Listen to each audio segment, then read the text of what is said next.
So I want to kind of go now to, we're talking about community, and we're talking about being part of a community that has its own values. So Christianity, American Christianity, is interesting in so many ways. I'm very familiar with it. I was in the evangelical church from the age of 15 until 32, maybe, I guess, something around there, 33, or even maybe, well, maybe not even, maybe like 25, 20, no, hold on, 26. Because then I went to, after that, I left like evangelicalism and Protestantism, and I went into Anabaptist. So I think that's my background. And so there are these very core values, though, that I think is across the board Christian, which is being selfless, being a servant, putting others before yourself. That, I mean, they're noble and they're amazing. And I think we all should aspire to doing that. But there's a huge thing I think that's forgotten in those values, is that, you know, you love yourself before you can love others. I mean, like the airplane oxygen mask kind of thing. But I'd love to hear from you. How have you brought home these ideas of like your own personal identity and autonomy and agency and power? Like from our sessions and our time of learning, you can say yes and you can say no, and you have a right to what happens to your body. How do you take that and bring that into community, where, again, people say you put yourself last, you need to be selfless, you need to think about others before yourself? How have you been working through that? From here, tomorrow's a really big day. Tomorrow I'm going to go to church and be around everyone that I just sort of talked about. And then with my friends, though, in Nashville, who pretty much they're just, certain friends are really good at like doing the whole like Bible verse thing and trying to factor in that Jesus aspect of everything. When I said that we didn't play the God card at all during my time with you, like, I think that probably wasn't the best approach, but it was the truth. And when I told them that I really believe it was because of that I was able to do as much as I did, because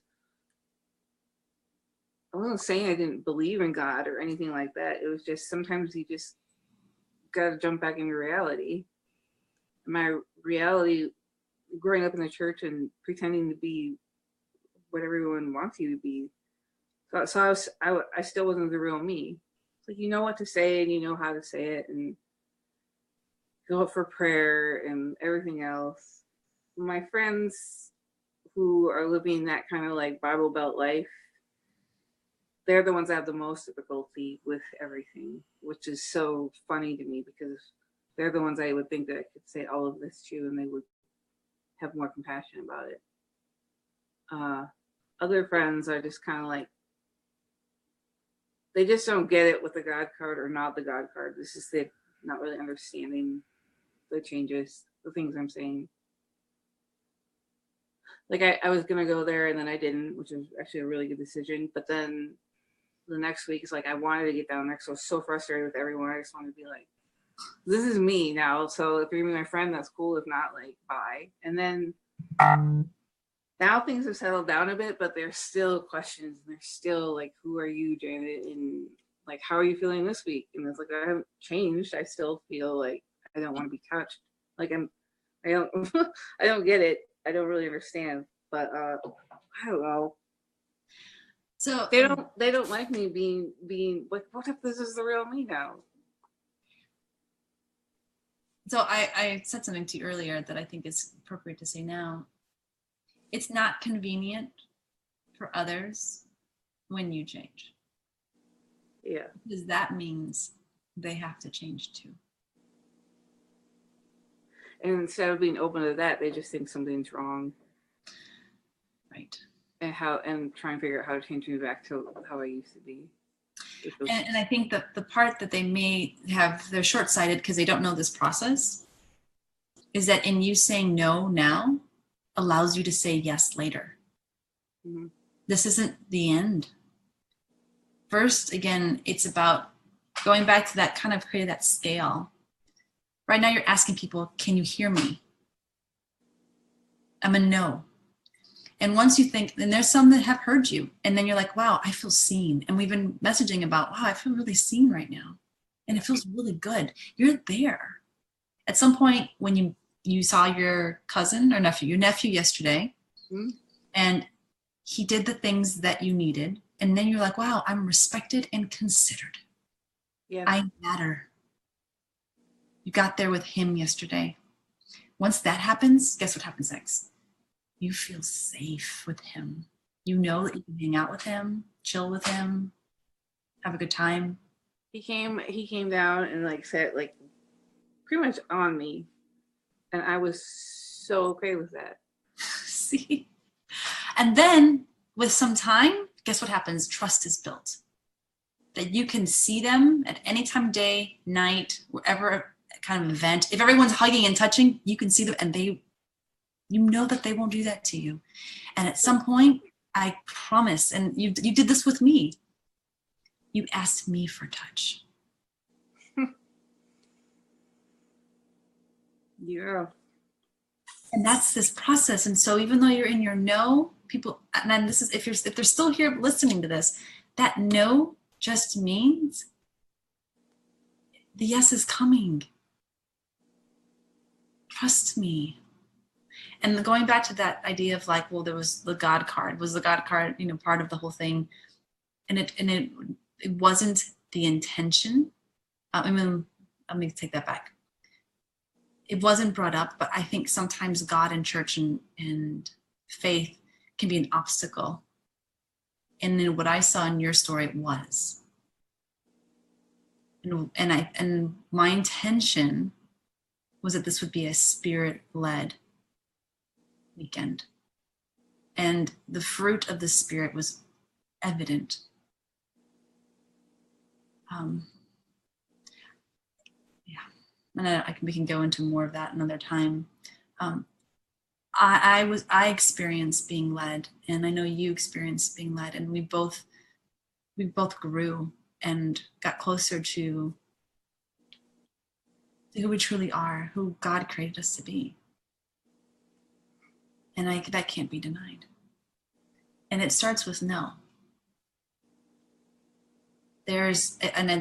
We could probably create a long list of the ways in which Jesus said no. Right? Jesus said no to the Pharisees and to the Sadducees. And he said no to so many people around him that were harming people. And it wasn't okay. No was a gift. You found the gift. You found it. Just because from no becomes yes. And if I have anything to say to your community, it's that yes is coming if you can be with her no. And there's another fantastic line that I love saying is, I can't trust your yes until I know your no. And if you can know CK's no, then when she does say yes to touch, to hugs, you can trust it. And that's real. And isn't that what we want ultimately anyway? To have an authentic, honest, loving relationship.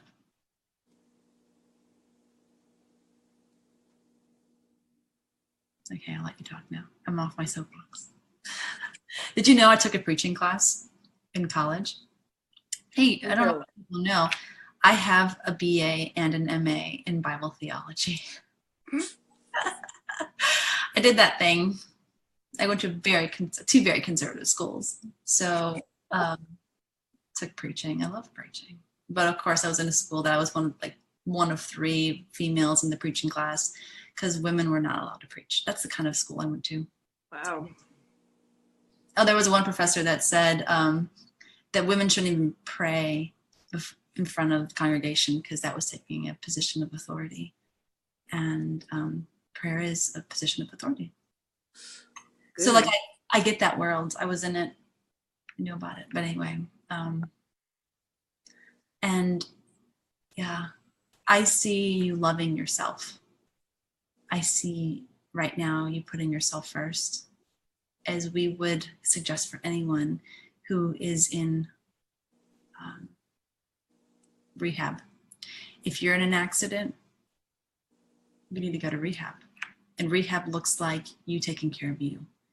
You don't expect anybody to be learning how to walk again and thinking about how other people are. We need them to focus on themselves. I don't expect anybody who is getting treated for chronic depression to be having to take care of other people's emotions. They need to take care of themselves. RAD has that as well. You are doing that. And the best thing that your community can do is say, how can we support you? What would be the most loving thing that we can do for you? And listen. And understand it has nothing to do with them. And it doesn't mean you love them any less. Actually, the fact that you tell them the truth is the biggest way that you're showing them love.